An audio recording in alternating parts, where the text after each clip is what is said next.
Welcome friends, knowledge ভার্সেটাইলে সবাইকে স্বাগত জানাই। গ্রামারের ডাউট ক্লিয়ার করতে চ্যানেলটি অবশ্যই সাবস্ক্রাইব করবে এবং নোটিফিকেশন পেতে বেল বাটনটি অ্যাক্টিভ করে দেবে। আজ আমরা 5 কন্ডিশনাল সেন্টেন্সেস নিয়ে আলোচনা করব। কন্ডিশনাল সেন্টেন্স 5 প্রকারের হয়: zero conditional sentence, first conditional sentence, second conditional sentence, third conditional sentence এবং মিক্সড কন্ডিশনাল সেন্টেন্স। 5 রকম কন্ডিশনাল সেন্টেন্স নিয়েই আজকের আলোচনা। চলো মূল আলোচনায় এসে এই 5 রকম কন্ডিশনাল সেন্টেন্স দেখে নিই। 5 কন্ডিশনাল সেন্টেন্সেস অর্থাৎ 5 শর্তমূলক বাক্য। এই বাক্যগুলো সাধারণত যদি, তবে অর্থাৎ ইফ দিয়ে শুরু হয় এবং মাঝখানে একটা কমা বসে, আর নয়তো যখন তখন অর্থাৎ হোয়েন দিয়ে শুরু হয় এবং মাঝে একটি কমা বসে। First, zero conditional sentence. Zero conditional sentence কথার অর্থ যেখানে শর্তের প্রয়োজন নেই, শর্তহীনভাবে যেই বাক্যগুলো, যেই শর্তগুলো আমরা জানি, অর্থাৎ চিরন্তন সত্য, যেই শর্তের মধ্যে চিরন্তন সত্য থাকে, যে একটা হলে আরেকটি হবেই, বৈজ্ঞানিক ঘটনা অর্থাৎ সায়েন্টিফিক ফ্যাক্ট, সাধারণ সত্য, জেনারেল ট্রুথ, সদা সম্ভব অর্থাৎ একটার সাথে আরেকটা কোনো শর্তের অধীনে থাকে না, সবসময় সেটা সম্ভব। এই ধরনের যে কন্ডিশনাল সেন্টেন্সগুলো থাকে অর্থাৎ যে শর্তগুলো থাকে, তো সেগুলো তোমাদের যে গঠনগত দিক রয়েছে সেটা প্রথমে ইফ দিয়ে শুরু করবে, তারপর সাবজেক্ট, তারপর ভার্বের প্রেজেন্ট ফর্ম এবং তারপর কমা। ইফ দিয়ে শুরু করলে যদি এবং কমা মানে তবে, এবং তার যে রেজাল্ট পার্ট সেটাও সাবজেক্ট দিয়ে শুরু করবে এবং ভার্বের প্রেজেন্ট ফর্ম বসবে। অন্য ভাষায় যদি বলি, প্রথমে ইফ বসাবে, তার যে শর্তমূলক বাক্য সেটা হচ্ছে শর্তমূলক ক্লজ বা বাক্যাংশ যেটা, সেটা প্রেজেন্ট ইনডেফিনিট হবে এবং এর যে ফলাফল বা সিদ্ধান্তের অংশ সেটাও প্রেজেন্ট ইনডেফিনিট হবে। এটা তোমরা ইফ বা হোয়েন দিয়ে শুরু করতে পারো এবং মাঝে কমা দেবে।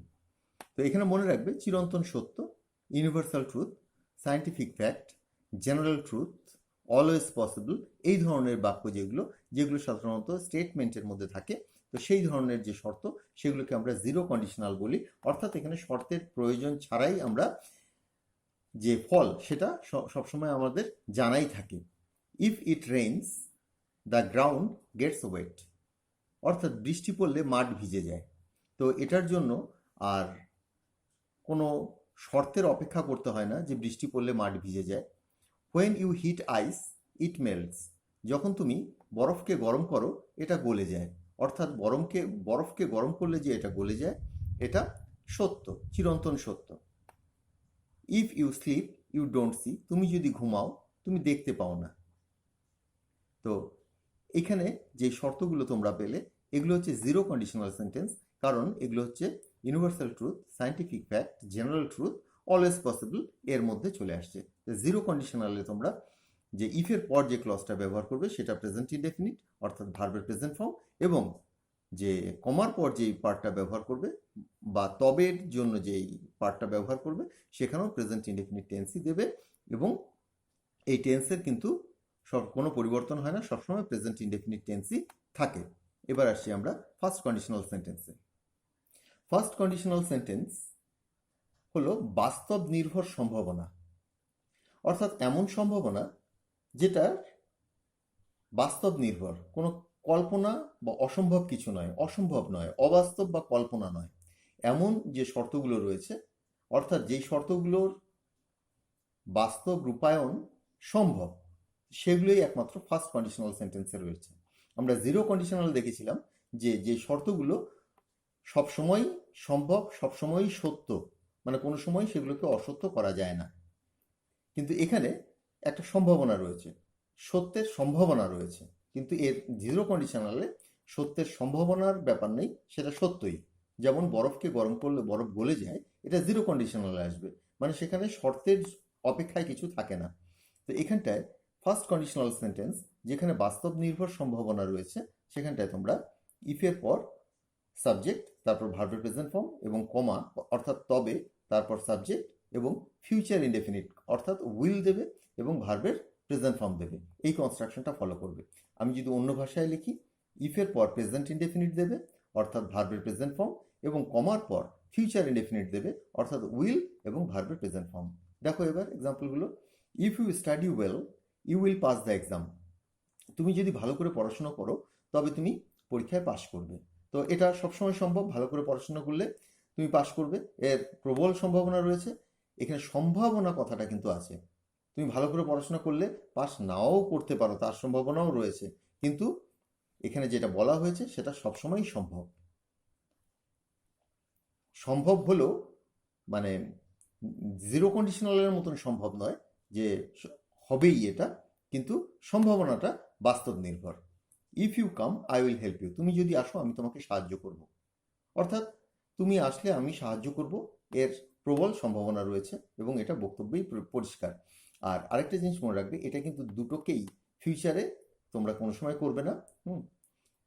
আমি যখন অনেক টাকা ইনকাম করব তখন আমি একটি গাড়ি কিনবো, যদি এরকমও থাকে when I earn a lot of money I will purchase বা I will buy a car, এরকমই হবে কিন্তু। অর্থাৎ তোমরা দুটো পার্টকেই কোনো সময় ফিউচারে ফেলে দেবে না। প্রথম পার্টটা এই ফার্স্ট কন্ডিশনাল সেন্টেন্সে প্রেজেন্ট ইনডেফিনিটেই রাখবে, ভার্বের প্রেজেন্ট ফর্মে রাখবে, এবং দ্বিতীয় পার্টটাকে ফিউচার ইনডেফিনিটে রাখবে। নেক্সট এক্সাম্পলটা দেখো।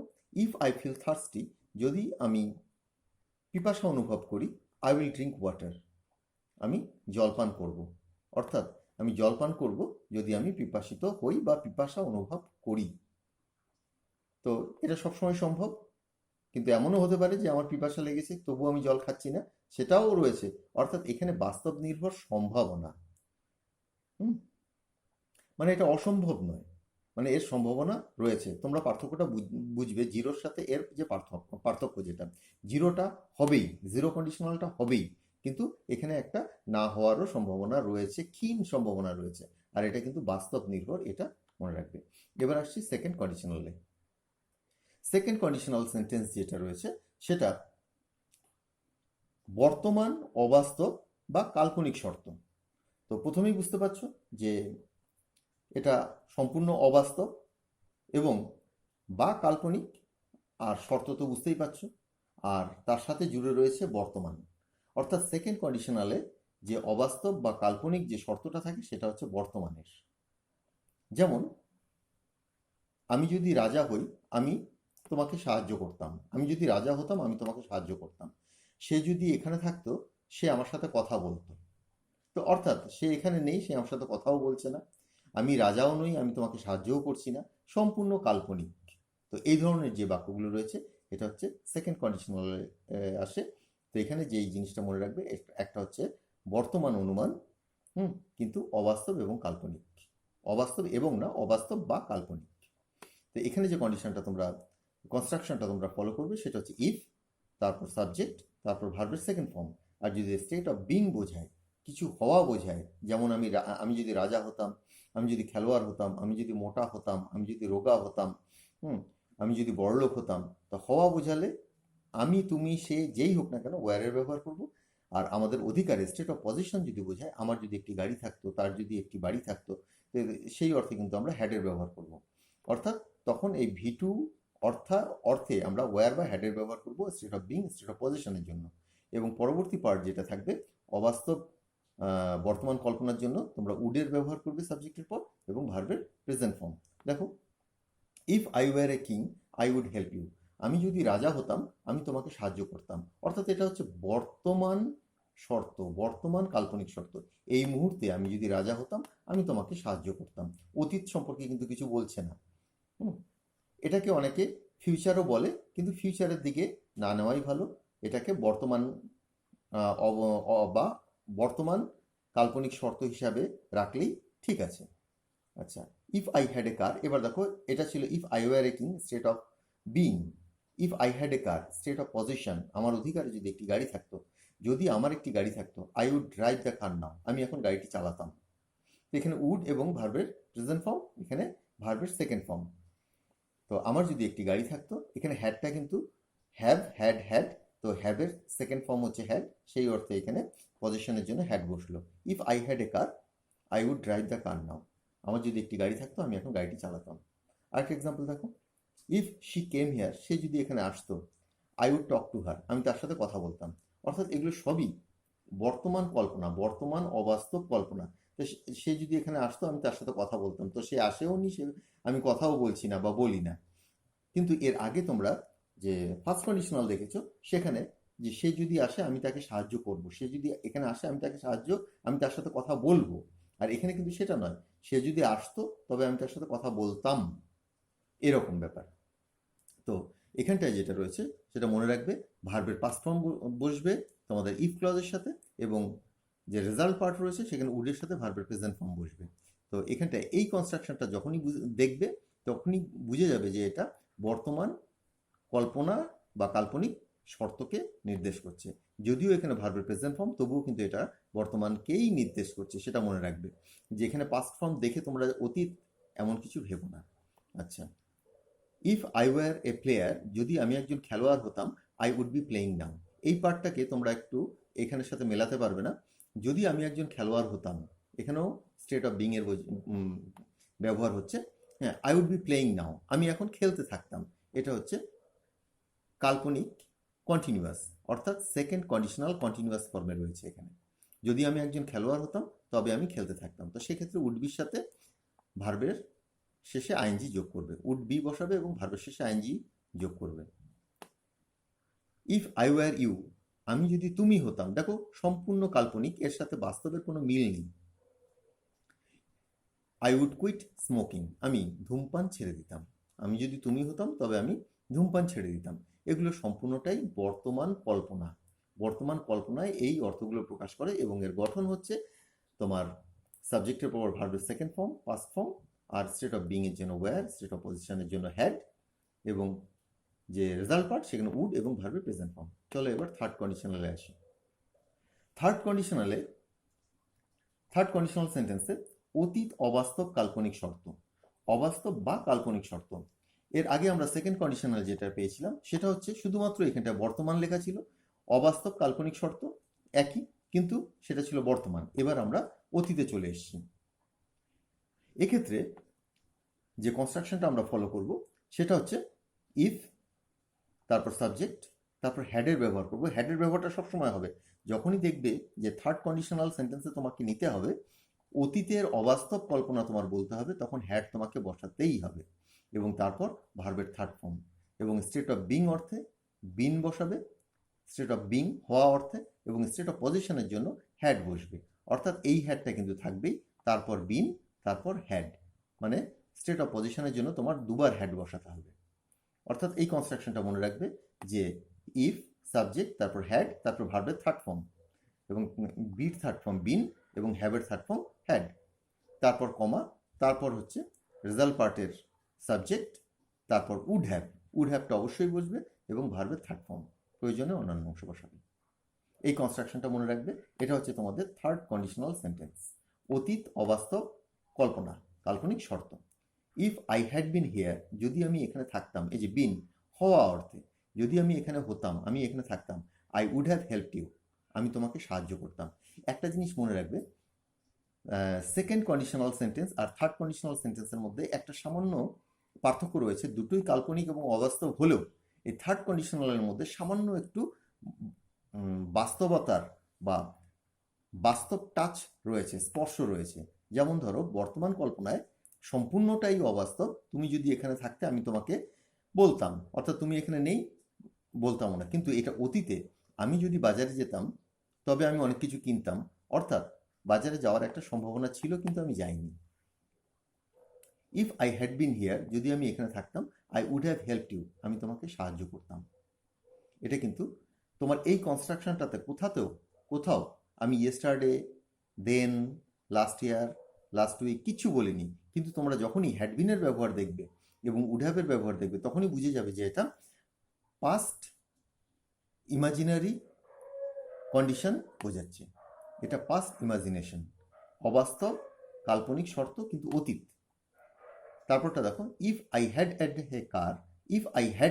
এ কার, যদি আমার একটা গাড়ি থাকতো আমার অধিকারে, এটা ছিল স্টেট অফ বিং, এটা হচ্ছে স্টেট অফ পজিশন, যে আমার অধিকারে যদি একটা গাড়ি থাকতো অতীতে। I would have gone to Digha, আমি দীঘাতে চলে যেতাম, অর্থাৎ অতীতেই চলে যেতাম। দুটো পার্টি কিন্তু অতীত। আমার কাছে একটি গাড়ি থাকলে আমি দীঘাতে চলে যেতাম। তারপর এক্সাম্পলটা দেখো, if I had saved my money, অর্থাৎ আমি যদি আমার অর্থ সঞ্চয় করতাম, অতীতের কথা বলা হচ্ছে। I would have bought a কার, আমি একটি গাড়ি কিনে ফেলতাম, এটাও অতীতে। তো এখানে দেখো হ্যাডের ব্যবহার হলো ভার্বের থার্ড ফর্ম, যদি আমি আমার অর্থ সঞ্চয় করতাম তবে আমি একটি গাড়ি কিনে ফেলতাম। I would have bought a car. Next এক্সাম্পলটা দেখো, if I had bought a mobile, যদি আমি একটি মোবাইল কিনতাম, অতীতের কথা বলছে, অতীতে কিনতাম। হ্যাডের ব্যবহার রয়েছে, তবে কি করতাম? I would have been talking, আমি কথা বলতে থাকতাম। I would have been talking to you, আমি তোমার সাথে কথা বলতে থাকতাম। I would have been talking to her, আমি তার সাথে কথা বলতে থাকতাম। এখানে কিন্তু তোমার থার্ড কন্ডিশনালের কন্টিনিউয়াস ফর্মটা দিয়েছি।